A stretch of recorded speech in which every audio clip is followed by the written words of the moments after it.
আসসালামু আলাইকুম শিক্ষার্থী বন্ধুরা, বাংলা প্রথম পত্রের এই ক্লাসটিতে তোমাদের আবারও স্বাগতম। এর আগের ক্লাসগুলোতে আমরা আমাদের পাঠ্য বইয়ের গল্প এবং কবিতাগুলো সম্পর্কে জেনেছিলাম। আজকের এই ক্লাসটিতে আমরা মূলত এই গল্প এবং কবিতাগুলোতে ব্যবহৃত বিভিন্ন শব্দের অর্থ সম্পর্কে জানব। বরাবরের মতো এই ক্লাসটিতেও তোমাদের সাথে থাকবো আমি সুরাইয়া সাদিয়া মিম। তাহলে চলো বন্ধুরা, আর দেরি না করে ক্লাসটি শুরু করা যাক। প্রথমেই আমরা স্বরে অ দিয়ে গঠিত শব্দগুলোর অর্থ জানব। প্রথমেই রয়েছে অকুতভয়। অকুতভয় শব্দটির অর্থ ভয় নেই এমন, অর্থাৎ যার কোনো কিছুতেই কোনো ভয় নেই, সাহসী, এমন কাউকে বলা হয় অকুতভয়। পরবর্তী শব্দার্থ অধিনায়ক। অধিনায়ক শব্দটির অর্থ দলপতি, দলনেতা, অর্থাৎ যে কোনো একটি দলের নেতৃত্ব প্রদান করে বা দলটিকে পরিচালনা করে তাকেই বলা হয় অধিনায়ক। সহজভাবে কোনো একটি দলের প্রধানকেই বলা হয় অধিনায়ক। এর পরবর্তীতে রয়েছে অপেক্ষা। অপেক্ষা শব্দটির অর্থ প্রতীক্ষা, সবুর। পরবর্তী শব্দার্থ অভিজ্ঞতা। অভিজ্ঞতা শব্দটির অর্থ দেখা ও জানার মাধ্যমে লাভ করা জ্ঞান, অর্থাৎ কোনো কিছু দেখার মাধ্যমে বা জানার মাধ্যমে কোনো জ্ঞান লাভ করা। যেমন যখন আমরা কোথাও ঘুরতে যাই, যেমন ধরো চিড়িয়াখানায় ঘুরতে গেলাম, চিড়িয়াখানায় বিভিন্ন পশু পাখি দেখার মাধ্যমে আমরা অনেক কিছু জানতে পারবো বা শিখতে পারবো, একেই বলা হয় অভিজ্ঞতা। অর্থাৎ কোনো কিছু দেখা বা জানার মাধ্যমে আমরা যে জ্ঞান লাভ করি তাকেই বলা হয় অভিজ্ঞতা। পরবর্তীতে রয়েছে অমর। অমর শব্দটির অর্থ যার মৃত্যু নেই, চিরদিনের জন্য স্মরণীয়। যার মৃত্যু নেই অর্থাৎ যাকে আমরা তার মৃত্যুর পরও তার কর্মের মাধ্যমে বা কাজের মাধ্যমে চিরদিন স্মরণ করি তাকেই মূলত বলা হয় অমর। পরবর্তী শব্দার্থ অরণ্য। অরণ্য শব্দটির অর্থ গাছপালায় ভরা বন জঙ্গল। এর পরে রয়েছে অরুণ। অরুণ শব্দটির অর্থ সকালের সূর্য। পরবর্তী শব্দার্থ অস্থির। অস্থির শব্দটির অর্থ চঞ্চল। অসুস্থ। অসুস্থ শব্দটির অর্থ সুস্থ নয়, রুগ্ন বা পীড়িত। ছোট্ট বন্ধুরা, এই তিনটি শব্দ দিয়েই কিন্তু অসুস্থ শব্দটিকে বোঝায়। পরবর্তী শব্দার্থ অসাধারণ, যা সাধারণ নয়। ছোট্ট বন্ধুরা, এবারে চলো আমরা স্বরে আ দিয়ে গঠিত কিছু শব্দের অর্থ জানব। প্রথমেই রয়েছে আত্মীয়। আত্মীয় শব্দটির অর্থ আপনজন। পরবর্তী শব্দার্থ আত্মত্যাগ। আত্মত্যাগ শব্দটির অর্থ নিজের প্রাণ উৎসর্গ করা। আদেশ। আদেশ শব্দটির অর্থ হুকুম। পরবর্তী শব্দার্থ আদর্শ। আদর্শ শব্দটির অর্থ অনুসরণীয়, মেনে চলার যোগ্য, নীতি, ন্যায়। পরবর্তী শব্দার্থ আপন। আপন শব্দটির অর্থ নিজ। Art board. আর্ট বোর্ড শব্দটির অর্থ ছবি আঁকার শক্ত কাগজ। আর্ট শব্দটি দিয়ে বোঝাচ্ছে ছবি আঁকা এবং বোর্ড বলতে শক্ত কাগজকে বোঝায়, তাই আর্ট বোর্ড শব্দটির অর্থ ছবি আঁকার শক্ত কাগজ। এবারে চলো আমরা রস্যই দিয়ে গঠিত কিছু শব্দার্থ দেখব। রস্যই দিয়ে গঠিত শব্দার্থ ইন্তেকাল। ইন্তেকাল শব্দটির অর্থ মৃত্যু, অর্থাৎ মৃত্যুবরণ করাকে ইন্তেকাল বলে। ইন্তেকালকে কিন্তু পরলোক গমনও বলা হয়। এর পরে রয়েছে রস্য উ দিয়ে গঠিত শব্দার্থ। প্রথমেই রয়েছে উজির। উজির শব্দটির অর্থ মন্ত্রী। এর পরে রয়েছে উতলা। উতলা শব্দটির অর্থ ব্যাকুল বা অস্থির।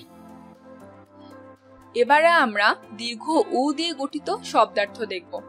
প্রথমেই রয়েছে ঊর্ধ্ব। ঊর্ধ্ব শব্দটির অর্থ উপরের দিকে। উষা। উষা শব্দটির অর্থ ভোরবেলার সূর্য। এর পরে রয়েছে এ দিয়ে গঠিত শব্দার্থ এক্ষুনি। এক্ষুনি শব্দটির অর্থ এখনই, একটুও দেরিতে নয়, অর্থাৎ এই মুহূর্তে কিছু করতে বলা হলে সেই অর্থে এক্ষুনি শব্দটি ব্যবহার করা হয়। এর পরে রয়েছে ক দিয়ে গঠিত শব্দার্থ ক্রয়। ক্রয় শব্দটির অর্থ কেনা বা খরিদ। কাপ্তেন। জাহাজের অধ্যক্ষ বা পরিচালক, অর্থাৎ যিনি জাহাজ পরিচালনা করেন তাকেই বলা হয় কাপ্তেন। কারুকাজ। কারুকাজ শব্দটির অর্থ সুন্দর কাজ বা শিল্প।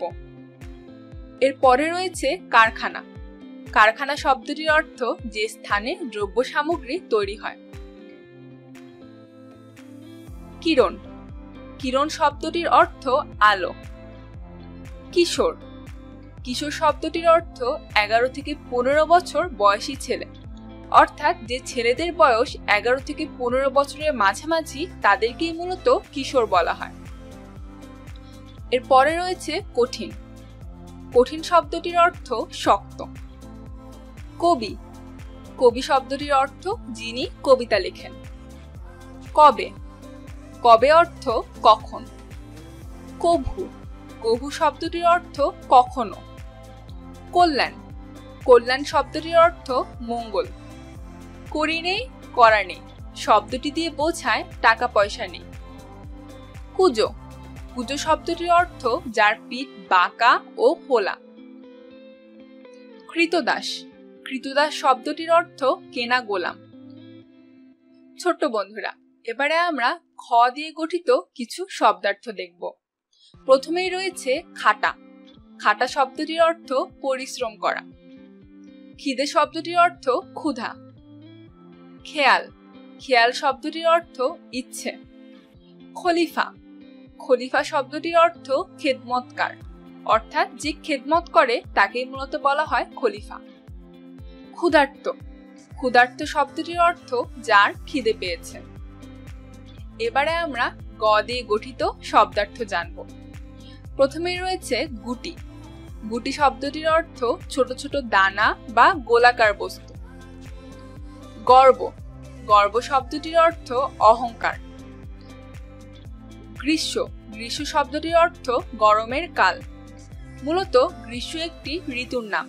বাংলা 6 ঋতুর প্রথম ঋতুটি গ্রীষ্ম। এর পরে রয়েছে গগন। গগন শব্দটির অর্থ আকাশ। গাছগাছালি। গাছগাছালি শব্দটির অর্থ নানা ধরনের গাছ ও লতা। গোধূলি। গোধূলি শব্দটির অর্থ সূর্য ডোবার সময়, অর্থাৎ সূর্য যখন পশ্চিম আকাশে ডুবে যায় সেই সময়কালটিকে মূলত বলা হয় গোধূলি। গুরুজন। সম্মানীয় ব্যক্তি। গোলা। গোলা শব্দটির অর্থ গোল আকৃতি বিশিষ্ট পদার্থ। গোত্র। গোত্র শব্দটি দিয়ে বোঝায় গোষ্ঠী, পরিবার বা বংশ। এবারে আমরা চ দিয়ে গঠিত কিছু শব্দার্থ দেখব। প্রথমেই রয়েছে চঞ্চল। চঞ্চল শব্দটির অর্থ স্থির নয় যা, অর্থাৎ স্থির নয় এমন কিছুকে মূলত বলা হয় চঞ্চল। চাল। চাল শব্দটি দিয়ে বোঝায় কৌশল, ফন্দি। চেতনা। চেতনা শব্দটির অর্থ জ্ঞান, বোধ। ছ দিয়ে গঠিত শব্দ ছোপ। ছোপ শব্দটির অর্থ দাগ, রং। ছড়া। এক ধরনের ছোট কবিতা। ছোট্ট বন্ধুরা, এবারে আমরা বর্গীয় জ দিয়ে গঠিত কিছু শব্দার্থ পড়ব। জিজ্ঞাসা। জিজ্ঞাসা শব্দটির অর্থ জানার ইচ্ছা। জানার ইচ্ছাকেই জিজ্ঞাসা বলা হয়। জিরিয়ে। জিরিয়ে শব্দটির অর্থ বিশ্রাম করে। জন। জন শব্দটির অর্থ সাধারণ মানুষ। জন প্রাণী, মানুষ ও অন্যান্য প্রাণী। জবাব। জবাব শব্দটির অর্থ উত্তর। ঝ দিয়ে গঠিত শব্দ ঝাঁক। ঝাঁক শব্দটির অর্থ পাখি, মাছ, মাছি ইত্যাদির দল বা পাল। ঝুটি। ঝুটি শব্দটির অর্থ খোপা, মাথার উপরে গোছা করে বাঁধা চুল। ট দিয়ে গঠিত শব্দ টকবকে। টকবকে শব্দটির অর্থ গরম হয়ে ওঠা, রাগে উত্তেজিত হয়ে ওঠা। টালমাটাল। টালমাটাল শব্দটির অর্থ টলমল অবস্থা। টুটাবো। টুটাবো শব্দটির অর্থ ভাঙবো বা দূর করব। 29 জ দিয়ে গঠিত শব্দ যুদ্ধ, লড়াই বা সংগ্রাম, অর্থাৎ কোনো কিছু অর্জনের জন্য লড়াই করা বা সংগ্রাম করাকেই মূলত যুদ্ধ বলা হয়। ট দিয়ে গঠিত শব্দ তক্ষণি। তক্ষণি শব্দটির অর্থ তখনই। তিমির। তিমির শব্দটির অর্থ অন্ধকার। তেজ। তেজ শব্দটির অর্থ শক্তি, জোর। তাঁতি। তাঁতি শব্দটির অর্থ কাপড় বনে যে, বস্ত্র বয়নকারী, অর্থাৎ যে কাপড় বনে বা বস্ত্র তৈরি করে তাকেই মূলত তাঁতি বলা হয়। ছোট্ট বন্ধুরা, ক্লাসটির এ পর্যায়ে আমরা থ দিয়ে গঠিত কিছু শব্দার্থ জানব। থরথর, থরথর শব্দটির অর্থ থরথর। এটি দিয়ে মূলত কাঁপুনি নির্দেশ করে, যেমন শিশুটি ভয়ে থরথর করে কাঁপছে। পরবর্তী শব্দার্থ থমথমে। থমথমে শব্দটি দিয়ে বোঝায় বিপদের ভয়ে নীরব অবস্থা, অর্থাৎ আসন্ন কোনো বিপদের ভয়ে চারিদিক নীরব হয়ে আছে এমন একটি অবস্থা, যেমন শত্রুর আক্রমণের ভয়ে চারিদিক থমথমে হয়ে আছে। দ দিয়ে গঠিত শব্দার্থ দানব। দানব শব্দটির অর্থ অসুর বা দৈত্য। দৃশ্য। দৃশ্য শব্দটির অর্থ দেখবার যোগ্য বা দেখা যায় এমন বিষয় বা বস্তু। ধ দিয়ে গঠিত শব্দার্থ ধরণী। ধরণী শব্দটির অর্থ ধরা, বসুন্ধরা বা পৃথিবী। আমাদের এই পৃথিবীকেই মূলত ধরণী বলা হয়। এবারে আমরা দন্তের ন দিয়ে গঠিত শব্দের অর্থ জানব। প্রথমেই রয়েছে নকশা। নকশা শব্দটির অর্থ চিত্রের কাঠামো, ডিজাইন। নাইয়র। নাইয়র শব্দটির অর্থ বিবাহিত নারীর বাপের বাড়ি গমন, অর্থাৎ বিবাহিত নারীরা যখন শ্বশুর বাড়ি থেকে বাবার বাড়িতে যায় তাকেই বলা হয় নাইয়র। নাগরদোলা। নাগরদোলা শব্দটির অর্থ এক রকমের দোলনা। নাজির। নাজির শব্দটির অর্থ রাজার কর্মচারী। নাস্তানাবুদ, নাজেহাল। নায়ক। নায়ক শব্দটির অর্থ নেতা, পরিচালক। নিঘাটা, যেখানে ঘাট নেই, যেখানে নৌকা ভিড়ানোর জায়গা নেই, অর্থাৎ ঘাটবিহীন স্থানকেই নিঘাটা বলা হয়। নির্মম, মায়া ও মমতাহীন। নিম্নে। নিম্নে শব্দটির অর্থ নিচে। নির্দিষ্ট, নির্ধারিত। নির্বিঘ্নে, নিরাপদে, বাধাহীনভাবে। নবীন, নতুন, আনকোড়া, আধুনিক। নিঃস্ব। নিঃস্ব শব্দটির অর্থ কপট দক্ষিণ, খালি। এটি দিয়ে মূলত সহায় সম্বলহীন দারিদ্রতা বোঝায়। পরবর্তী শব্দার্থ নবুয়ত। নবুয়ত শব্দটির অর্থ আল্লাহর বাণী প্রচারের জন্য আদেশ পাওয়া। এবারে আমরা প দিয়ে গঠিত কিছু শব্দের শব্দার্থ জানব। প্রথমেই রয়েছে প্রাতে। প্রাতে শব্দটি দিয়ে বোঝায় সকালে বা প্রভাতে। প্রিয়। প্রিয় শব্দটির অর্থ পছন্দ করা হয় এমন। প্রচণ্ড। প্রচণ্ড শব্দটির অর্থ প্রবল, প্রখর, তীব্র, ভয়ানক। প্রভাত। প্রভাত শব্দটির অর্থ সকাল। প্রশস্ত। প্রশস্ত শব্দটির অর্থ চওড়া, প্রসারিত বা বিস্তৃত। পাইক। পাইক শব্দটি দিয়ে বোঝায় লাঠিয়াল, পেয়াদা। পরবর্তীতে রয়েছে পাঠ। পাঠ শব্দটির অর্থ পড়া, পঠন, অধ্যয়ন। পাঠশালা। পাঠশালা শব্দটির অর্থ বিদ্যালয়, অর্থাৎ যেখানে পড়াশোনা বা জ্ঞান অর্জন করা হয় তাকেই মূলত বলা হয় পাঠশালা। পিরিয়ড। পিরিয়ড শব্দটির অর্থ বেঁধে দেওয়া সময়। পটুয়া। পটুয়া শব্দটির অর্থ চিত্রকর, যে পট বা ছবি আঁকে গ্রামের সাধারণ ছবি আঁকিয়ে, অর্থাৎ যে ছবি আঁকে তাকেই মূলত বলা হয় পটুয়া। পণ। পণ শব্দটির অর্থ প্রতিজ্ঞা বা শপথ। পূর্ব দেশ। পূর্ব দিকে আছে এমন দেশ। পরিখা। শত্রুর আক্রমণ থেকে রক্ষার জন্য দুর্গ বা প্রাসাদের চারিদিকে খনিত খাত। এর পরে রয়েছে পুরস্কার। পুরস্কার শব্দটির অর্থ বকশিস। পোচ। পোচ শব্দটির অর্থ মাখানো বা লেপা। ফ দিয়ে গঠিত শব্দ ফাঁকি। ফাঁকি শব্দটির অর্থ প্রতারণা, ছলনা, কাজে অবহেলা। ছোট্ট বন্ধুরা, এবারে আমরা ব দিয়ে গঠিত কিছু শব্দের অর্থ জানব। প্রথমেই রয়েছে বন্ধুত্ব। বন্ধুত্ব শব্দটির অর্থ যার সাথে ভালো সম্পর্ক থাকে। ব্যাপার। ব্যাপার শব্দটির অর্থ বিষয় বা কাজ। ব্যায়াম। ব্যায়াম শব্দটির অর্থ স্বাস্থ্য রক্ষার জন্য শারীরিক কসরত, অর্থাৎ স্বাস্থ্য রক্ষার জন্য বা স্বাস্থ্য ভালো রাখার জন্য যে শারীরিক কসরতগুলো করা হয় সেগুলোকেই মূলত ব্যায়াম বলা হয়। ব্যবসায়। ব্যবসায় শব্দটির অর্থ কারবার বা বাণিজ্য। ব্রিজ, ব্রিজ শব্দটি দিয়ে বোঝায় সেতু বা পুল। ব্রতচারী, দেশ সেবায় যারা ব্রত পালন করে, অর্থাৎ যারা দেশ সেবায় নিজেদের নিয়োজিত রেখেছে তাদেরকে বলা হয় ব্রতচারী। বার্ষিক, বার্ষিক শব্দটি দিয়ে বোঝায় বছর বিষয়ক প্রতি বছরের শেষে হওয়া। বিন্ধ্যাচল, বিন্ধ্যাচল শব্দটির অর্থ বিন্ধ্যা পর্বত, পর্বতমালা, অর্থাৎ বিন্ধ্যা পর্বতকে বলা হয় বিন্ধ্যাচল। বিস্বাদ, কোনো স্বাদ নেই। বীর, বলবান, সাহসী। বীর শ্রেষ্ঠ, মুক্তিযুদ্ধে বীরত্বের জন্য দেওয়া বিশেষ উপাধি। আমাদের মহান মুক্তিযুদ্ধে 7 জন বীরকে বীরত্বের জন্য বীরশ্রেষ্ঠ উপাধি দেওয়া হয়েছে। এছাড়াও অনেক মুক্তিযোদ্ধাকে মুক্তিযুদ্ধে বীরত্ব প্রদর্শনের জন্য বীর প্রতীক ও বীর বিক্রম উপাধিতেও ভূষিত করা হয়েছে। এর পরে রয়েছে বিরক্ত। বিরক্ত শব্দটির অর্থ অসন্তুষ্ট, জ্বালাতন। বেজায়, বেজায় শব্দটির অর্থ খুব বেশি।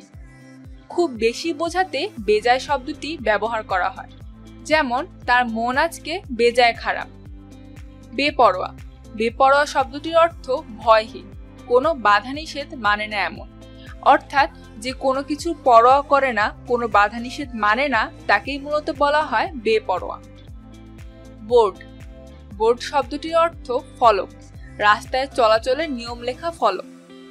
বনবাসে, বনবাসী শব্দটির অর্থ বনে বাস করার জন্য পাঠানো এক ধরনের শাস্তি, অর্থাৎ কেউ একজন গুরুতর কোনো একটি অপরাধ করেছে, তাই তাকে শাস্তি স্বরূপ বনে বাস করার জন্য পাঠানো। এই শাস্তিটি আগে খুব প্রচলিত ছিল। বনভোজন, বনভোজন শব্দটির অর্থ চড়ুই ভাতি। বরকন্দাজ, যে সেপাইয়ের সঙ্গে বন্দুক থাকে।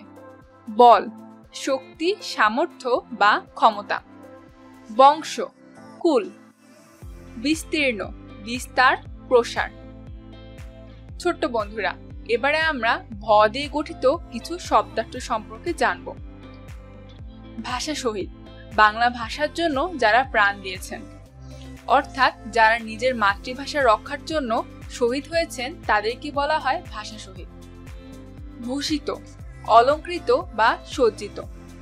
ভ্রমণ, বেড়ানো, পর্যটন।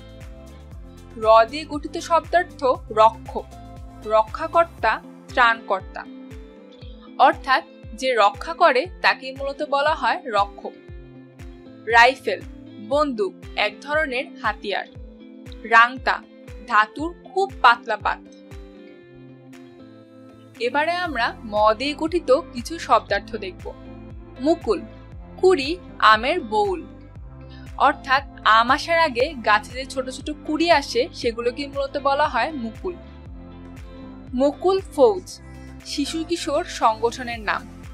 মগডাল, গাছের সবচেয়ে উঁচু ডাল। মাতৃভাষা, মায়ের মুখ থেকে শিশু যে ভাষা শেখে। মাদ্রাসা, ইসলামিক শিক্ষা কেন্দ্র, বিদ্যা শিক্ষা কেন্দ্র, অর্থাৎ যেখান থেকে সবাই ইসলামী শিক্ষা অর্জন করে তাকেই বলা হয় মাদ্রাসা। মাদল, মাদল শব্দটির অর্থ ঢোলের মতো বাদ্যযন্ত্র, মৃদঙ্গ বিশেষ। মিছিল, শোভাযাত্রা বা সারি। মিছামিছি, কোনো কারণ ছাড়া, খামোখা। মুশকিল, অসুবিধা, বিপদ বা সংকট। মহৎ, উদার, শ্রেষ্ঠ। লোষ্ঠ্র, লোষ্ঠ্র শব্দটির অর্থ মাটির ঢেলা। তালব্য স দিয়ে গঠিত শব্দ শ্যামল, শ্যামল শব্দটির অর্থ শ্যাম বা সবুজ বর্ণের।